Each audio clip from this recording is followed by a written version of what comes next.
Sometimes a little clicky. Welcome to General Government Budget. The light switch, sorry. Thank you. I do want to I want to thank everybody for being here. I'm very sorry that I didn't get all of these committees changed today. So it will never happen again. Are there any bill introductions today? Not seeing any, then we're going to go ahead and get started. We're going to start the budget hearing for the Board Tax of Appeals. Do we have someone here from the Board of Tax Appeals? Oh, I'm sorry, Charday, can you go give us some information? I'm sorry.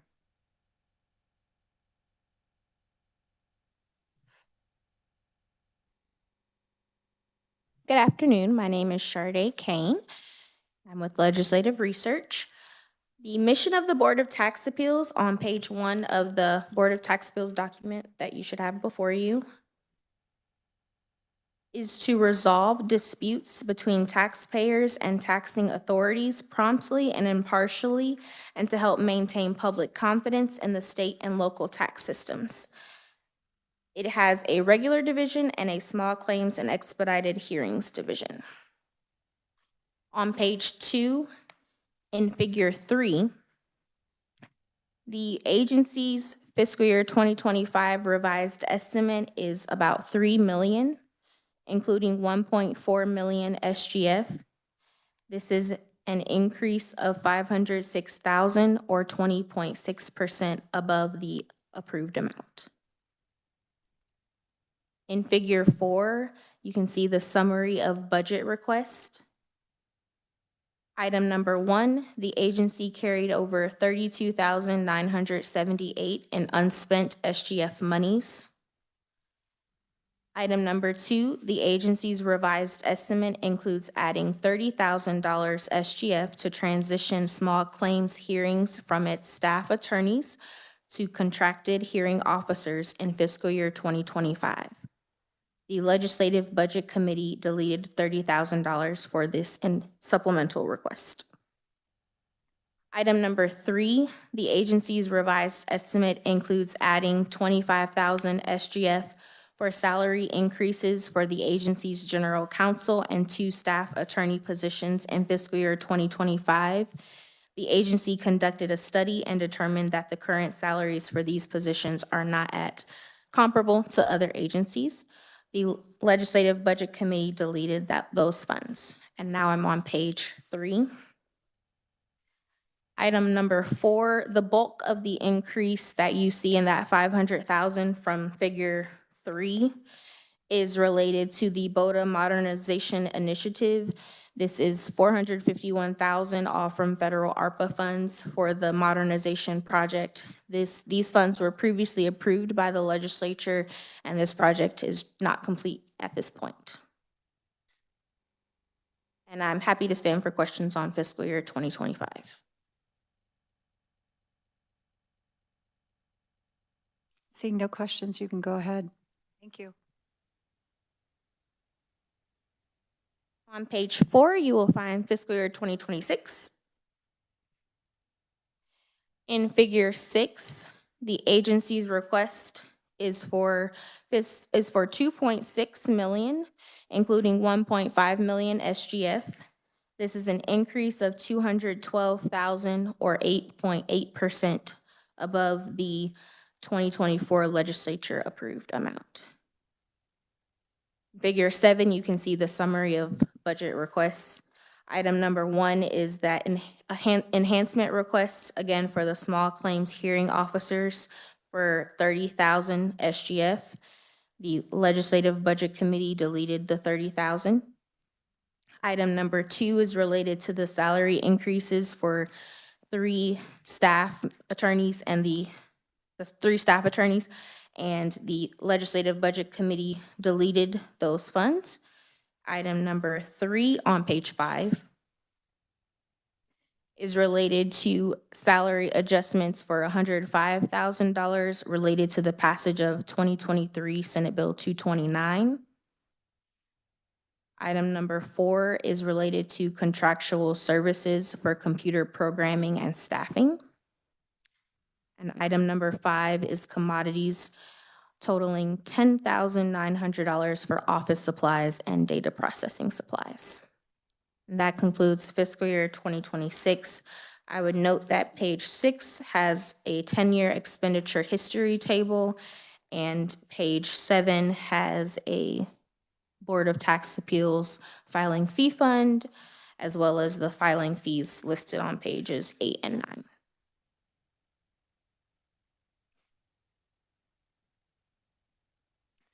Representative Amix. Thank you, Madam Chair. Question on 25 and 26, I couldn't help but notice that the agency had requested $30,000 both years, I guess, for the small claims hearing officers. And in both years, the LBC deleted that request. Is that correct? Madam Chair, that is correct. And was there any reason given why it was deleted in both years? Madam Chair, all enhancement requests were deleted for the budget committees to review the enhancement requests and make decisions. Are there any other questions? Representative Riley. Thank you, Madam Chair. Do you have any idea on the performance-based budgeting, why all the columns of the goals are completely empty? Madam Chair, are they blank? Is that what you said? Yes, if you look at every one of their performance-based budgeting thing, their goal of what the relationship ABC on each one of them, it's empty. Do you have any idea why there's no relationship there? That may be an error in printing, so I will have to touch base and get back to you on that one. I can provide you an updated copy. I know that there was an error with the fiscal year 2026 documents, but I will check on the other one as well.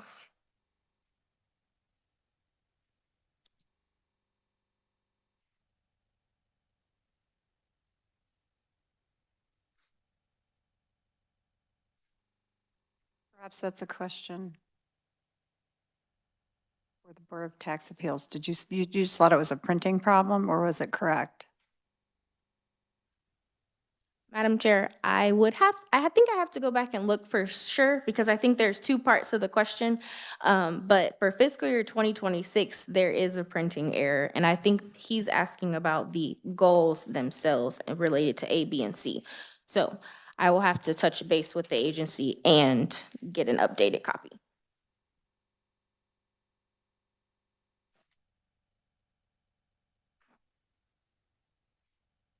All right, are there any other questions in the meantime?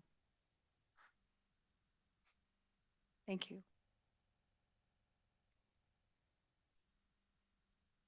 All right, and now I do notice that I have your name. I believe we have Kristen Wheeler, Executive Chair of the Board of Tax Appeals. Welcome to committee. Thanks for being here. We appreciate it. Okay, is this on? Okay. It is. Thank you. Thank you, Madam Chair, members of the committee. Good afternoon. My name is Kristen Wheeler. I'm the chair and attorney member of the Board of Tax Appeals. With me this afternoon, I have brought Ginger Powell. She is the accountant member of the Board of Tax Appeals. I have also brought Devin Sprecher. He is the appraiser member of the Board of Tax Appeals, and Tom Brown Jr., who is the chief hearing officer. So we have brought the whole team for you today. Just watching the shop. Our longtime staff. We've left the fox in charge of the chicken coop, perhaps. I will try to go through our presentation quickly for you because I know we're late on a Friday afternoon.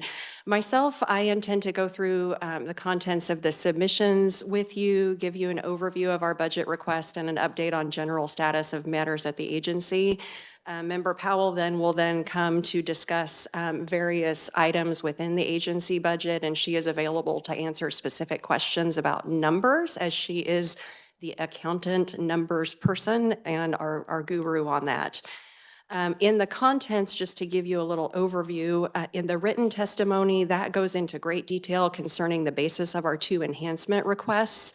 It also will give you a brief overview of the IT projects that we have ongoing and a general overview on staffing and other developments at the board in the last year.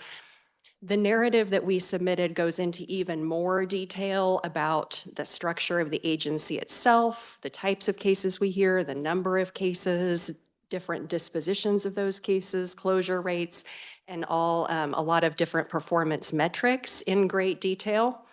And we also have the performance-based budget, which, to Representative Riley's question, I'm not sure why there are blanks on your version, Representative Riley.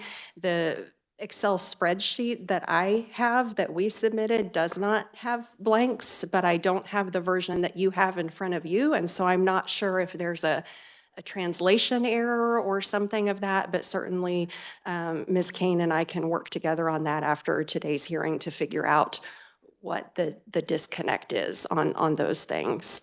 I did provide just this afternoon an updated performance-based budget document, which I have some extra copies of. I'd be happy to leave with your committee assistant because we did notice that there were some omissions from that original submission. Getting to our request, we do have 2 supplemental and/or enhancement requests. I think a different term depends on what time of year you're asking for it. For FY '25 and '26, they were to add an additional $25,000 to increase the board's salaries for the attorneys and the general counsel, and to add $30,000 to allow us to hire additional small claims hearing officers or increase the hours worked by our existing hearing officers for a total additional investment of $55,000 in state general funds. And the reason that was requested in both years is that it's intended, the ask is for that to be a perpetual addition to the board's budget. The governor's recommendation, which came out recently, did not recommend additional SGF funds for the remainder of fiscal year '25 in either case, but did recommend an additional $30,000 toward hearing officers beginning in FY '26. And of course, you all have the legislative budget committee recommendation on those. Just to give you a general overview of the board, in case you're not terribly familiar with it yet. We have a small claims division and a regular division. In aggregate, in FY '24, which is the last full year for which we have data, we had 7,688 cases filed across those 2. That was an increase from about 7,300 cases in the prior fiscal year. Our regular division had a little over 5,200 of those matters in fiscal year '24. That was an increase of over 700 cases from the prior year. Notably, both valuation appeals or equalizations, you'll sometimes hear them referred to, increased by about 300 cases, and exemption applications increased by about 300 cases each. So we are seeing an uptick in appeals. 405 of those cases went to a full hearing in FY '24. That was an increase from 288 cases that went to hearing in FY '23. Of those, we had a 99% success rate in issuing summary decisions within the statutorily required 14-day time frame. In fiscal year '24, we also decreased the number of days required to close both residential and commercial cases. So in residential cases, we decreased the time to close from 459 days in fiscal year '23 to 227 days in fiscal year '24. And then commercial cases, we decreased that time to close from 621 days to 535 days in the last 2 fiscal years.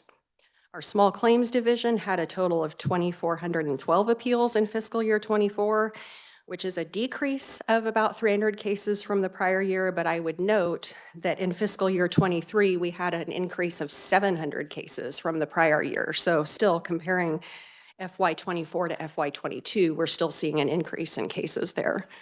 We're averaging 50 days between the date of filing of a small claims appeal and the hearing, and an average of 24 days between the hearing and the decision being issued.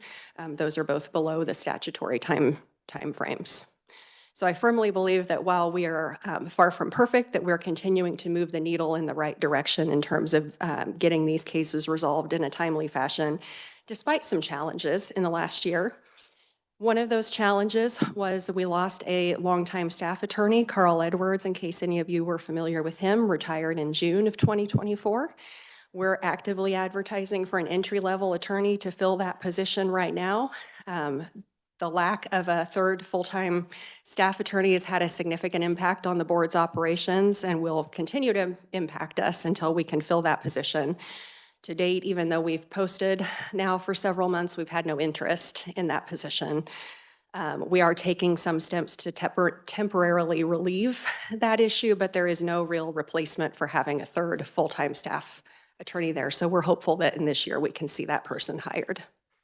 We also lost our executive director, Jody Allen. Those of you who may have known her retired in December of 2024. We are currently actively interviewing for her replacement. We also have been short an administrative assistant who typically does all of our finance and our budgeting. That individual has been on long-term medical leave now for going on several months. So we have had some staffing shortages and challenges there and still been able to meet our metrics. Many of you who have been on the budget committee in the past are aware we have ongoing IT projects. We did receive a substantial amount of Spark funding a couple of years ago to pay for a lot of those.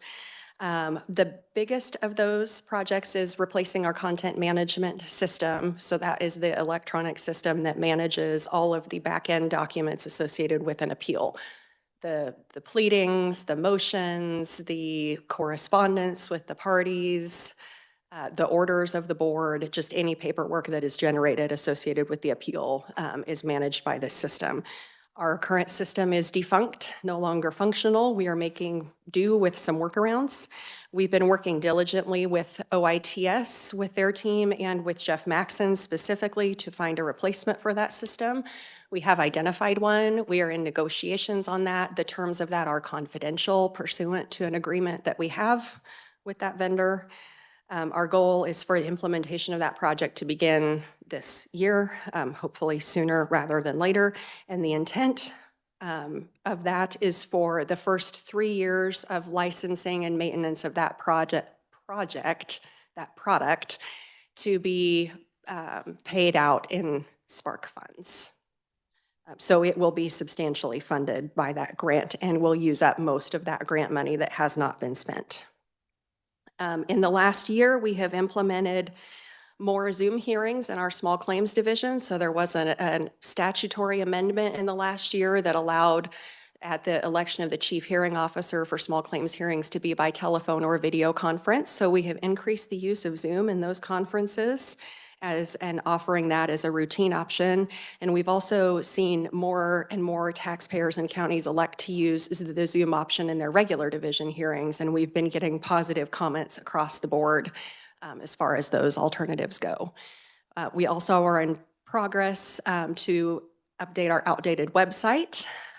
We are implementing an online payment option for filing fees, which will be something we've wanted to do for a while and are finally getting to the point of being able to do that.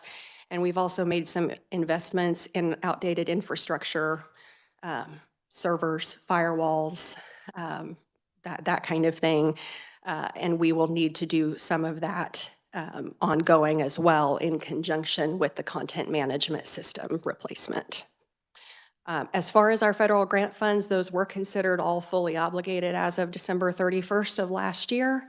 Pursuant to the terms of the grant, they must be spent by the end of FY26. And one thing I want to note on that is that I don't want it to be misleading. Although those funds do appear in the agency budget for FY25, they're not available as part of our general operating budget.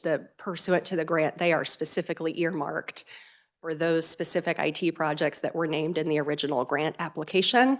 Some of those funds have already been spent, so even though you don't necessarily see that they're spent on the budget, they have been spent on improving our hearing room technology to do the Zoom and that kind of thing.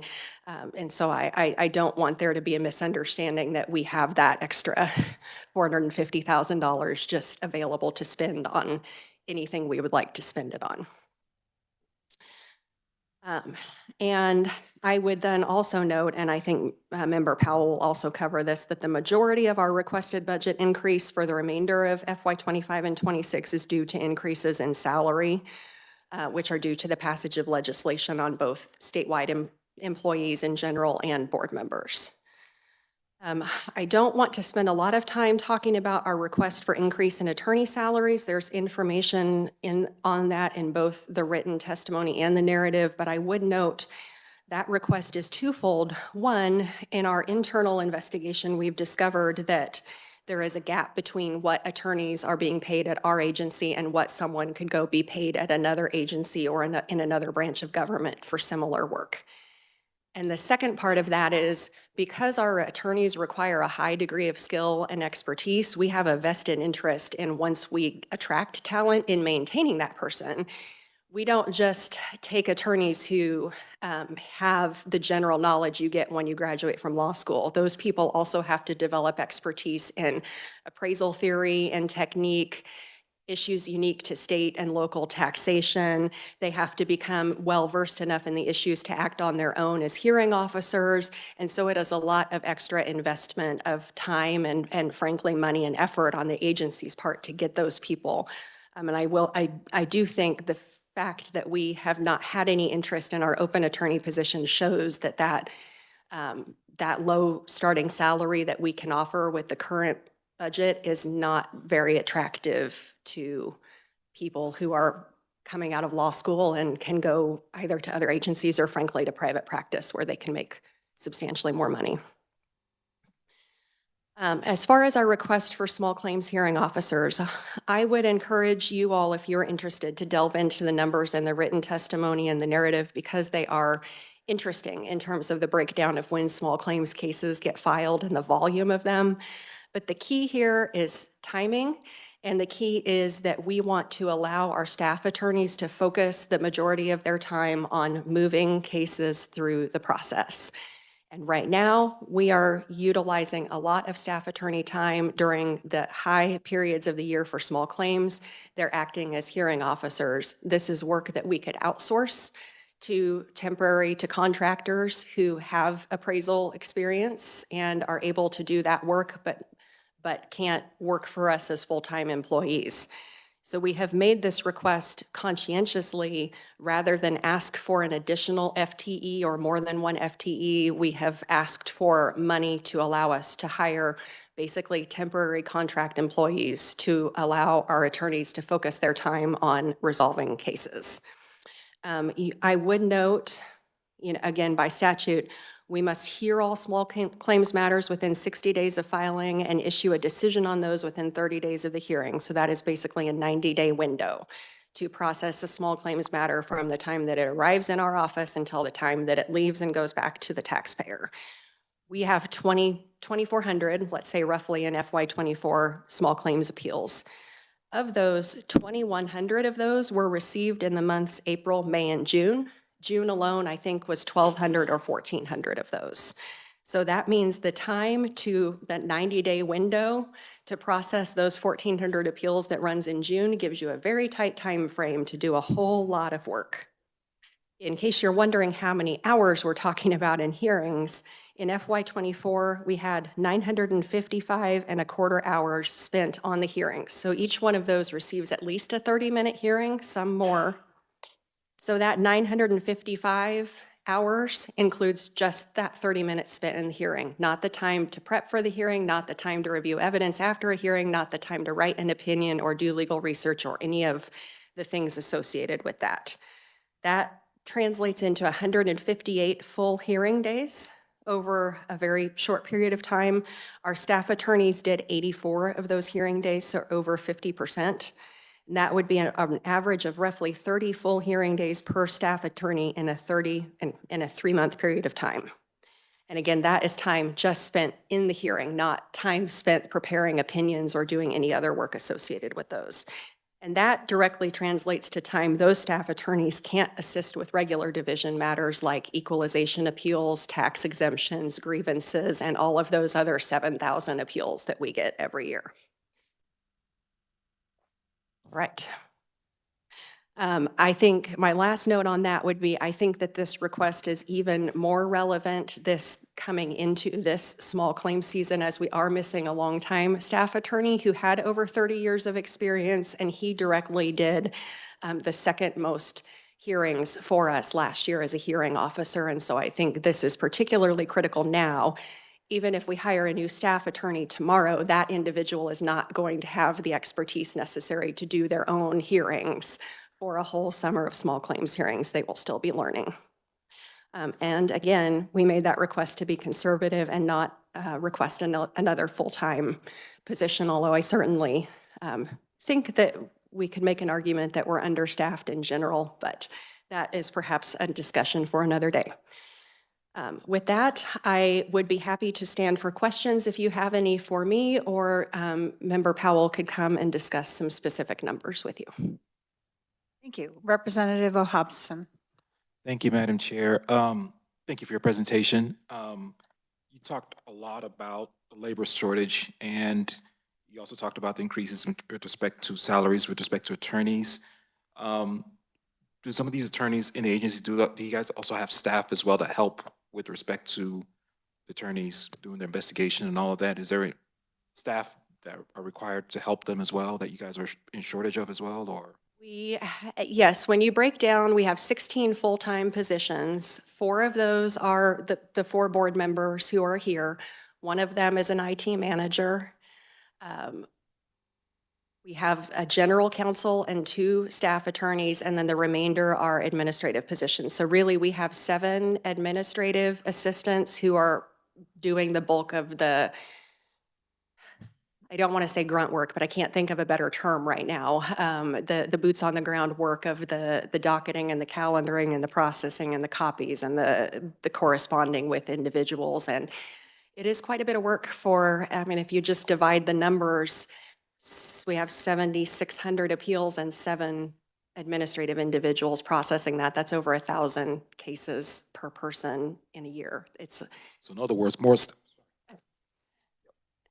staff pretty much will help with respect to alleviating those numbers. I mean, we have like, a lot of cases coming that need, just like you said, expertise in terms of making sure that the attorneys are doing their job properly for the state of Kansas. Is that my understanding? Yes. Okay. Yes, certainly more staff. And interestingly, one comment that we have received recently is that we have individuals who participate in the system who have said they wish that our staff and or our attorneys could spend more time actively managing cases and actively corresponding with applicants and with counties. And that is something that with the current staffing level and the volume of cases, we simply don't have the And time. one last question, please. Do you know how are we, the state of Kansas, how are we with respect to the salaries of these attorneys? How are we doing with respect to our neighbors in our neighboring states? Are the salaries with respect to, are they competitive, or are we a little bit low, high? I mean, what's the take on that?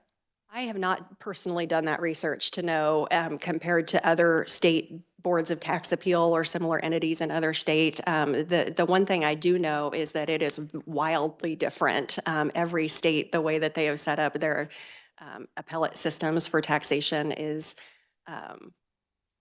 it's unique in every state. But I have noticed just anecdotally that we have a higher volume of cases than many other states for, I suspect, many reasons, but I think that would be very interesting research to do, and I would be happy to try to get into that. Yeah. All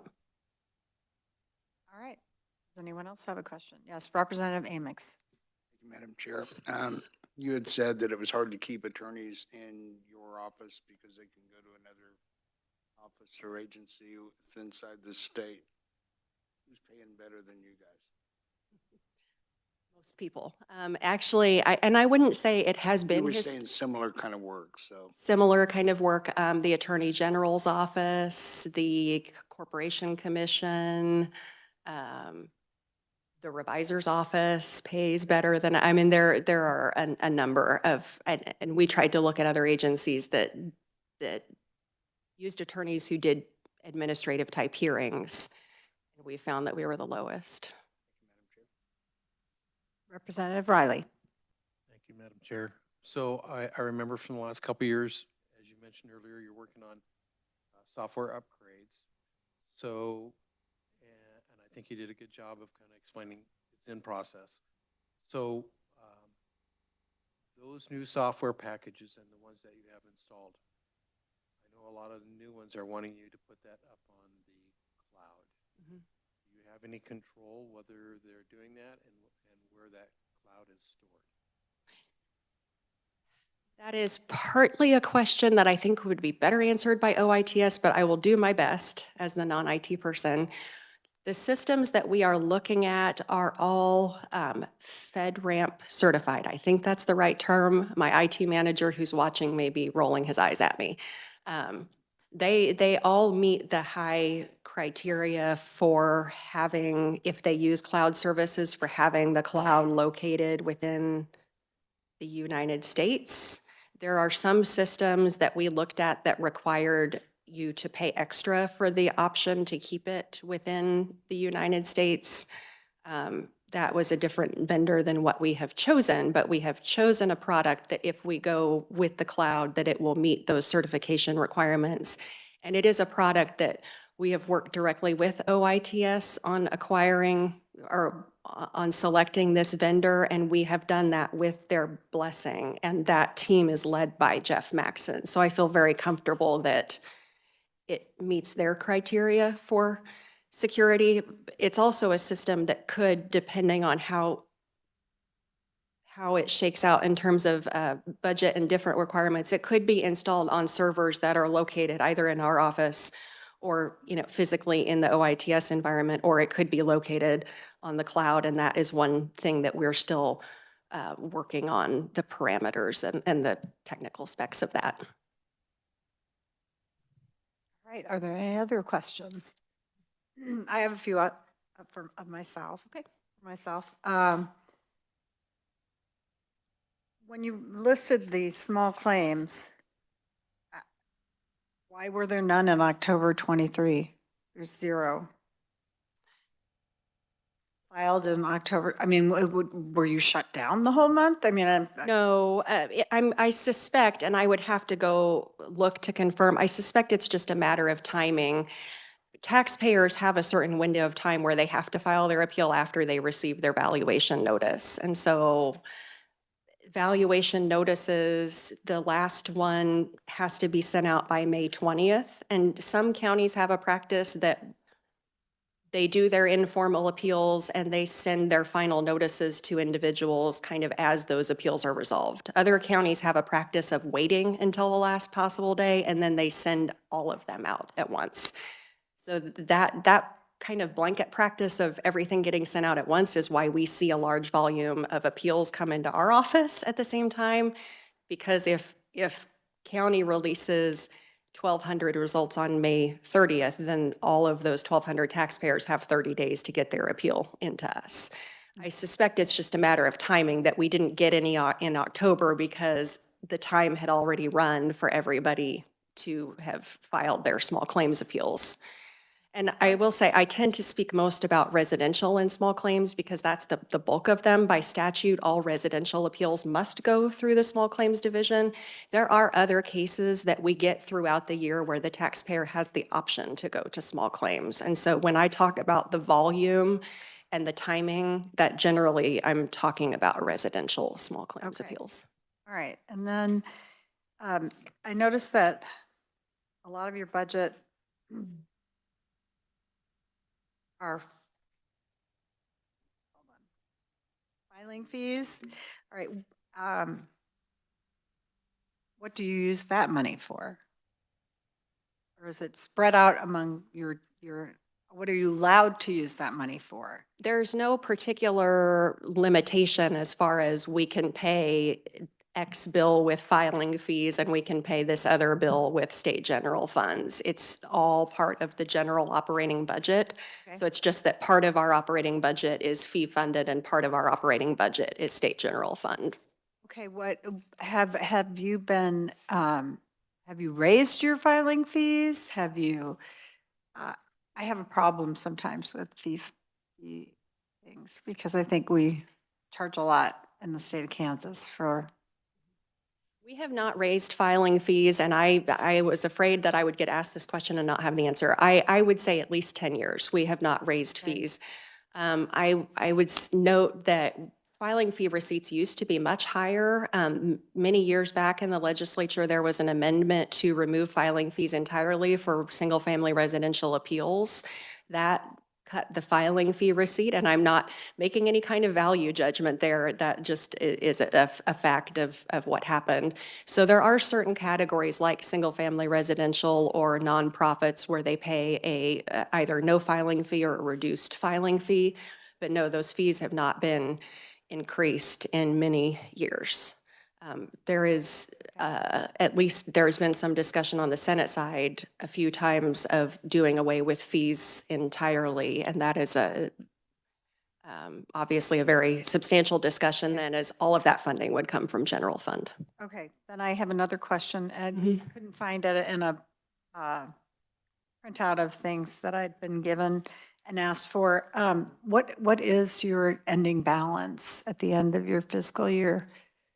Do you carry an ending balance? How much is that ending balance? In the entire operating budget or just in the filing fee fund?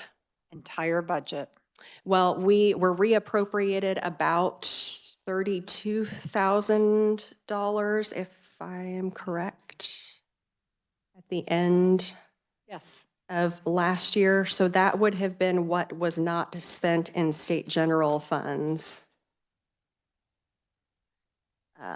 And then I will let Member Powell correct me if I'm wrong on the numbers because I don't want to misspeak.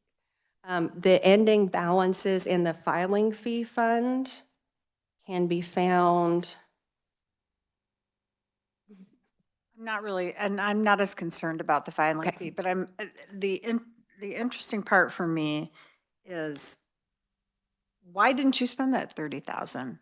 You don't have to answer me right away, but you requested 25,000 for salary increases. If you knew you were having an ending balance, yeah, and now you had to give it back, you could have raised their salaries yourself. Well, and Representative Wassinger, I'm not sure that we can just raise salaries with the way that salary ranges for certain positions are set by the Office of Personnel. It's my understanding we are somewhat constrained there. But So your disagreement right now is with the Office of Personnel that you need to change what they said instead of asking. It just makes sense to me that if you have an excess balance and you need to be paying people more and get more people to stay there, I would be working and saying, look, it looks like we're going to have 30,000. That's exactly what we need to make sure these attorneys stay here. Correct? I don't disagree with that position, yes. Okay. Those are my questions. Is there any other question in this? Vice Chair Pickard. So I just have a question. Your caseload is going up, but what we have here, it looks like the fee for filings has stayed pretty much the same across the board. Are the fees going, what you're bringing in, is that going up any? I think the fee fund does stay relatively consistent because of those exemptions, and exemptions is a bad word because it has multiple connotations, because of those categories of appeals that don't have filing fees attached. If we saw 300 more equalization appeals, they may well have mostly been residential, and in that case, the dollar adjustment there is zero. So I would suspect because we have many categories that don't pay a filing fee or pay a reduced filing fee, that the receipts are fairly consistent. Does that help? Are there any other questions, comments? Not, thank you for your presentation. I appreciate that. Did you say that you had someone else that wanted to speak quickly? Member Powell may have a few just very short notes on the Okay. numbers. Because we have another budget hearing as well, and there are a lot of people here that are glad to be here, but would also like to start their weekend just as well. I think I can explain, a good part of the 32,000 is we had a longtime attorney that retired. And that he retired at June 30th, but the payouts weren't calculated, and we had the numbers, but they couldn't actually pay him out until July. I mean, physically pay him. But they were the payout for all of his sick leave and vacation and everything that is a good part of that 32,000 that we asked to carry over, because we had already earmarked it as his payout, but it couldn't actually get on the books as a payout in fiscal year 20. Okay. So they said they would just appropriate those funds over to 25 so that they were there when those checks were already gone then. Okay, Yeah. all right. I just, I think, what I really want to say is our budget, particularly if you eliminate the Sparks funds, because that's just. And I'm sorry, we have a member on WebEx, and did you introduce yourself? did I not apologize. introduce I myself. need to have you do that for the record as well as for the people listening on WebEx to say, who the heck is talking? I just like to talk. I'm Ginger Powell. I am the certified public accountant member of the board. Okay. Our budget, so much of it is, if you look at the numbers, is salary, between, and the employees, we have in fiscal year 26, our total budget is 2,638,000 and 2,121,000 is salaries. Right. Okay. So, we don't have a lot of other wiggle room. Contractuals, the rent, telephone, a lot of the stuff that we get billed from at either administration or OITS, we don't have any, they give us what the number is. We don't negotiate. It's what we get told, that's what we're paying. Okay. So if you take all those numbers out, there's very little. I did a quick thing on 26. If you take out the salaries and all of the contractual things we have to pay, there's only $258,000 in the entire remaining budget for software licenses, supplies, all that other things. The contract hearing officers are part of that. There's just not a lot of wiggle room. Okay. I appreciate your giving us some information. Thank you Okay. so much. Thank you. Did we have any other questions or comments? Do you want to do any recommendations now, or do you want to wait until the end of the meeting? Whatever is at the pleasure of the committee. Think about it a minute. I mean, before you guys were just Johnny on the spot, so I'm trying to make sure. So we can put off the recommendations until the end of the meeting. But we will be coming back to it, okay? All right. Thank you to the Board of Tax Appeals. I appreciate you being here. Now we have Sade coming up again to tell us about Kansas Department of Revenue. Good afternoon again. The Kansas Department of Revenue collects taxes and fees, administers Kansas tax laws, issues a variety of licenses, and provides assistance to Kansas citizens and units of government. The agency is divided into 6 major divisions: the administrative services, aid to local units of government, alcoholic beverage control, motor vehicles, property valuation, and tax administration. On page 2, you will find the fiscal year 2025 analysis. In figure 3, the budget comparison for fiscal year 2025, the 2025 agency revised estimate is $126.9 million, including $17.6 million SGF, which is a decrease of $470,000 or 0.4% below the approved amount. In figure 4, item number 1, the agency carried over about $40,000 in unspent SGF monies. Item 2, the agency had no supplemental requests in fiscal year 2025. Item 3 is related to the Special County Mineral Production Tax Fund. That is a deletion of $453,000, and that is in conjunction with the consensus revenue estimates. On page 3, you'll see item number 4, all other adjustments. The agency request includes a deletion of about $17,000 for data processing supplies and other supplies. And I am happy to stand for questions on fiscal year 2025. I don't see any questions. I see no hands up and no one's looking at me, so I'd say go ahead. On page 4, you'll see the fiscal year 2026 analysis. In figure 6, the fiscal year 2026 agency's request is for $123.6 million, including $17.8 million SGF, which is a decrease of $3.8 million or 3% below the approved amount. Item number 1 at the bottom of page 4, the agency's request does not include any enhancement request. Item number 2 is related to the Special County Mineral Production Tax Fund.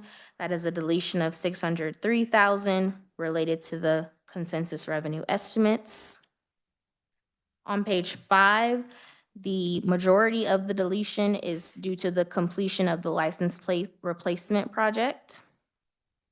Item number 4 is salaries and wages adjustments. This is an increase of $831,000 related to adjustments, including for group health, and it also includes some shrinkage adjustments as well. And item number 5, all other adjustments, including $896,000 for computer software and programming within the administration and motor vehicle divisions of the agency. On page 6, you can see the reference tables for the 10-year expenditure history and the expenditures and FTE positions by program. And I'm happy to stand for questions. All right, are there any questions by the committee? To Charday. You're all out of the hot seat. Okay, and I see the secretary is here, but I'm going to call forward Chris Holm, Chief CFO of the Kansas Department of Revenue. Welcome, both of you. Thanks for coming to committee. We're glad to have you.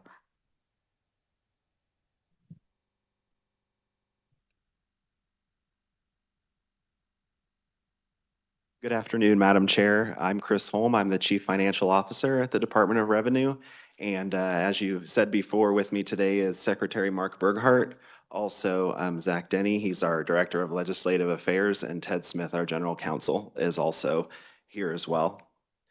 As Charday said a little bit ago, she went over our mission, which is to collect taxes and fees, administer Kansas tax laws, licenses, and provide assistance to Kansas citizens and units of government. Our agency is made up of 7 different programs, including the Office of the Secretary, which is our oversight and administrative support, including the Secretary's office, my office, which is the Financial Management Office, which also includes revenue accounting. So all of the money that comes into the state every single day, I have a group that makes the daily deposit in conjunction with the Treasurer's office. And we handle that. Also, our IT department, audit services, our research and analysis department, which I'm sure that you're very familiar with, who provide all of our fiscal notes, and also our legal services division. In the aid to local units of government, what that is it's a pass-through program, and what that means is we collect taxes, fees, et cetera, and the distribution of those fees goes out to cities and counties and local units of government, and that also includes the taxpayer notification cost fund as well. Our ABC division regulates all the phases of manufacture, distribution, sale, and possession of alcohol all over the state with about 9,000 licensees. Our Division of Taxation administers all of our state taxes, also consumer education, delinquent tax recovery, the processing of all of our incoming tax returns, both electronically and through the regular mail, and cigarette and tobacco enforcement. Our Property Valuation Division provides overall supervision, training, and education for the Kansas property tax system. The Director of Property Valuation has general supervision and works with the county assessors with their duties throughout the state. And then finally, our Division of Vehicles administers Kansas law relating to vehicle titling, registration, also dealer licensing, and driver's license issuance, maintenance, and renewal. The majority of the expenditures incurred by KDOR are salaries and wages for our 1,039 FTE positions. About 60.8% of our expenditures are salary and benefit costs, and then contractual services, which include our building leases, also software contracts, maintenance agreements, travel costs to conduct audits and other regulatory functions, make up about 75% of our operating expenditures outside of salary and wages. For FY 25 and 26, the governor recommends 1,039 FTE positions, about 108 classified positions is what we have at the agency, and 930, almost 931 unclassified positions. On page 3 of my testimony is just an org chart that just kind of shows you the lay of the land at KDOR and how we're organized. And on page 4, our funding sources, and we're funded through a combination of state general fund, also a transfer from the state highway fund to the Division of Vehicles Operating Fund, and a combination of various fee funds as well. We have a state general fund, as I mentioned, also the Division of Vehicles Operating Fund, our photo fee fund, which is collected when you go and get a driver's license or ID card. Also our electronic database fee fund, and then we did have for our license plate replacement project, we did have ARPA funds for that, which we have spent down. We didn't have any enhancement requests for FY 25 or 26. And what I like to do with the committee each year when I come in is I like to just go over what we were approved for and then what we're asking for in our revised estimate. And in the office of the secretary, we have an increase of about 1.1 million from what we were approved for an increase in software maintenance fees. Also some OITS fees related to our data center that it's not an increase, but it was just I had it in a different place last year and just moved it. Also capital outlay for some IT equipment. Our aid to local units of government. This is the pass-through program that I was talking about for our different taxes that we collect. And every year when I go to do the estimates for those, I use, because I do the budget in August and September, I use the previous May's consensus revenue estimates because that's the closest thing that I have. So I have to revise those constantly every year just to make sure that I have the best information possible. In ABC, we decreased our software maintenance and contractual services due to lower than estimated costs and also increased capital outlay. It's a one-time expenditure for the purchase of some encrypted radios for our ABC agents, which is now required by the Department of Justice and the FBI's security policy. For the Division of Taxation, I decreased office and data supplies by about 60,000 in capital outlay, increased that for the replacement of one fleet vehicle for one of our field agents and the purchase of some computer equipment. In property valuation, we decreased salary and wages by 26,000 just to reflect our current staffing levels, and also added an increase in professional services for some outside appraiser services that we've been using. And in the Division of Vehicles, we decreased our postage and license plate costs by 1.4 million. It's because the way that when we replace the license plate, it's by your renewal month. And so when we originally had this plan, when I was trying to figure out, I just divided it in half, but that wasn't correct. So what we ended up doing was paying out more last year than we are this year. So that's the explanation for the decrease in that. And that's FY 25. I'm happy to stand for questions, Madam Chair, if there are any. Thank you. Do we have any questions? No? All right. It's a good thing you came on a Friday. I know. Really I know. quiet. I do have just a couple. Sure. The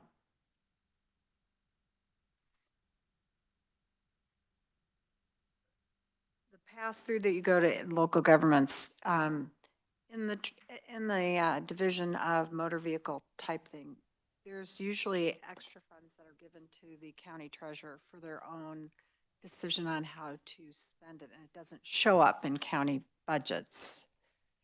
They leave that out. So what is that money? I was always very curious. I got answers prior to this when I was a county commissioner, but I'd like to get further explanation if you have that. Yeah, that's not necessarily a pass-through through us, but I do have someone who can perhaps answer. Ted, would you mind coming up here, please, and just explaining how that works, if you wouldn't mind?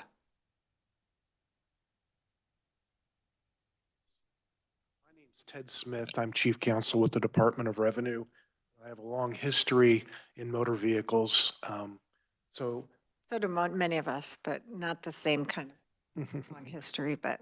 So the thing about, we are heavily dependent on our county treasurers to perform a lot of our vehicle title transactions and even a lot of our driver's license transactions. And so they basically capture a portion of those transaction fees through statute. And there's also some volume where they, based on the number of transactions they conduct, there's also like an end of the year adjustment. And I don't believe any of those basically carry through our budgets. So Okay. hopefully that answers the question a little bit.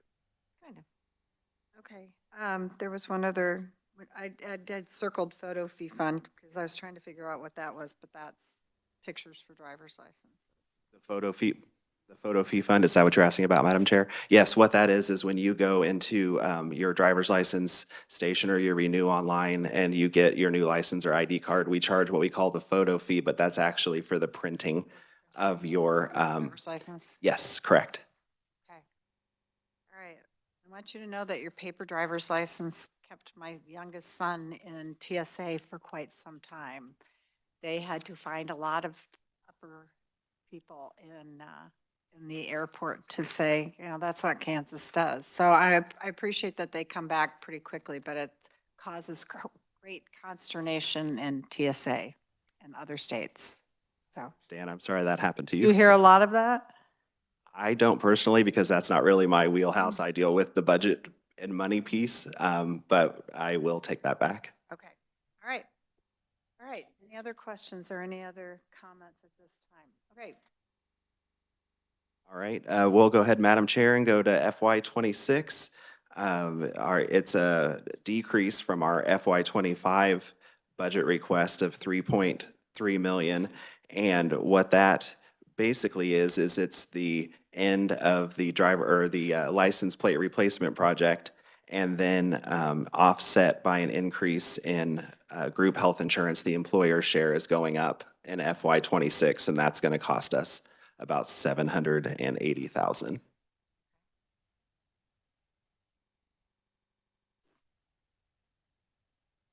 All right. Thank you. All right, thank you. Any other questions? No? And the secretary doesn't want to jump up and say, give me more money or anything like that? No? Okay. I do have a question about, this has nothing to do with your budget, but I attended the taxation visit to your facility on Topeka Boulevard. And I wanted to know if that equipment has been updated. I know you were in the process. Madam Chair, Mark Burkhart, Secretary of Revenue. The chairman is making reference to our channel management unit within the Department of Revenue. That's the area that receives all of the payments coming in, paper tax returns. Estimated tax payments. I saw a bunch Absolutely. of those. I Sales was tax watching for payments. some of mine. Didn't see it. Yes, millions and millions of documents flow into that area of the department. When I came to the department, that, in my estimation, was the part of the department that was most vulnerable, because the software that was running all of that, and you have to understand, when all of that comes in, all of that information is extracted and transferred to our operating systems. And that was the area that was most vulnerable because the software was soon to be no longer supported. So over several years, we've been upgrading that area of the department, and it's been very difficult, and it's taken several years because in a year's time, there's only several months of the year that we can actually work on that project, because we can't work on it during tax season, and we can't work on it during the extended tax season when folks file their extended tax returns. And a portion of the year, we are also devoted to changing and upgrading our system, updating our system to accommodate any legislative changes that may have happened in the prior session. So when I say it's taken a couple years, total time devoted to that hasn't been that much, but it's been spread between years because of our commitments to keep our system always operating. Okay. Thank you. I'm glad you were here. All right. Are there any other questions? Is anyone awake? If I knew it was a chance to try to nod off for a little while, I probably would, because I think I'm ready to have a weekend off. That's only the beginning of session. Thank you for being here. I appreciate that. I think unless we have any questions about that, we need to probably go back. Is there anything else that I'm cutting you off for? Okay, just want to make Madam sure. Chair. Let's go back. I think you need to start with the Board of Tax Appeals.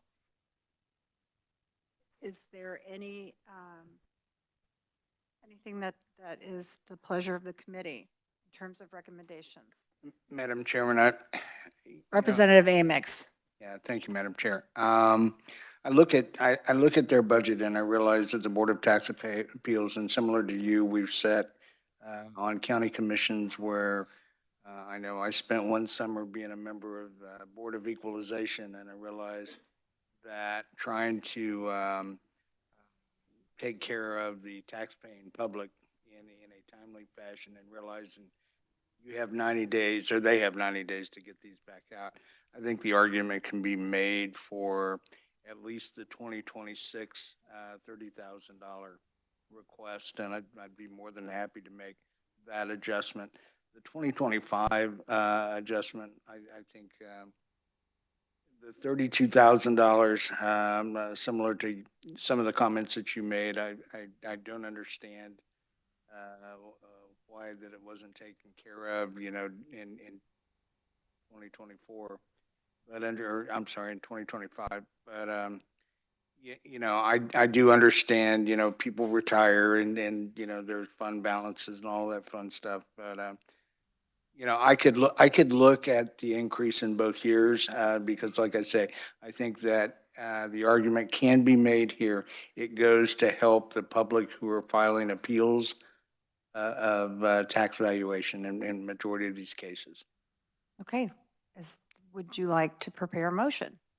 Madam Chair, I'd make a motion that we concur with the LBC and except with the addition of the $30,000 in FY 2025. And concur, do we have to make it in two different motions or just one? Okay. I have to ask the revisor. It's probably pretty cleaner if we do it in Two. We can do it in one. Okay. In 2025, there is a deletion. There was an addition of 30 grand, and then the LBC took the $30,000 back out, correct? Right. I would Right. restore that in both of them. Okay. Is there a second to that motion? All right, seconded by Representative Pickert. Discussion. Any disagreement? It was really hard to work with you people. You're Well, so I'll tell you, contentious. In the narrative here, I've been just flipping through, looking at numbers, and they're consistently going up. So, the bulk of their expenses are personnel, and Sounds to me like they're struggling, you know, and if people struggle long enough, they're gonna quit. So, and they'll be in worse trouble than they are now. So, for a total of 60,000 over 2 years, if that would help, I think it's worth it to serve the public. All right. Any other comments? Okay, we have a motion on the table to increase the Board of Tax Appeals budget request, maintain the 30,025 and add another, or 30,000, I apologize, and add the other 30,000 in 26. Is that correct? All right, we have a motion and we have a second. All those in favor, say aye. Opposed, same sign. Withholding decision, is there that?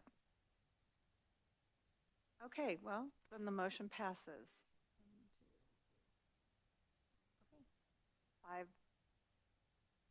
5-0-1, I guess, because he's not. All right, now we can move on to the board, the Department of Revenue. Is there any discussion? Are there any recommendations? We can do it. We can do it. We can do it. Thank you, Madam Chair. This is a very nice budget. I mean, very easy to read. Kudos to the secretary and your staff on making sure that it came out. Mr. Holm. Anyway, I would make a motion to concur with LBC's recommendation for FY 2025 and FY 2026 for the Department of Revenue. Is there a second to that motion? Representative Hobson, thank you. Is there any discussion on it? Such trouble you are. Okay, then, okay, I'll call for we have the motion with Representative Amix and a second by Representative Hobson. All those in favor say aye. Opposed, same sign. Motion passes. Thank you, everybody, for being at the meeting, and it's the weekend. Oops, sorry. What do you need to do? What do I need to do? Ah, okay, you can't leave yet, sorry. Hi, members of the committee. Molly Pratt with Legislative Research. I just wanted to let everyone know that KLRD will be sending budget committee reports, which are very, very similar to the previous subcommittee reports, to the members this weekend. It's essentially just reviews the action taken by this committee, and it will be read by Chairwoman Walsinger in House Appropriations. We will send it to the committee members for review. It will say that if we do not receive a reply back by a certain time, it will be considered approved by each member. So just be on the lookout for that. All right, thank you. As I told you before, we had to do this because I have to report out to appropriations at 9 a.m. We don't meet until 3:30 in the afternoon. So I had to make the decision. So thank you all for putting up with me and being here at 3:30 in the afternoon. And thank you all for being here, and this meeting is adjourned.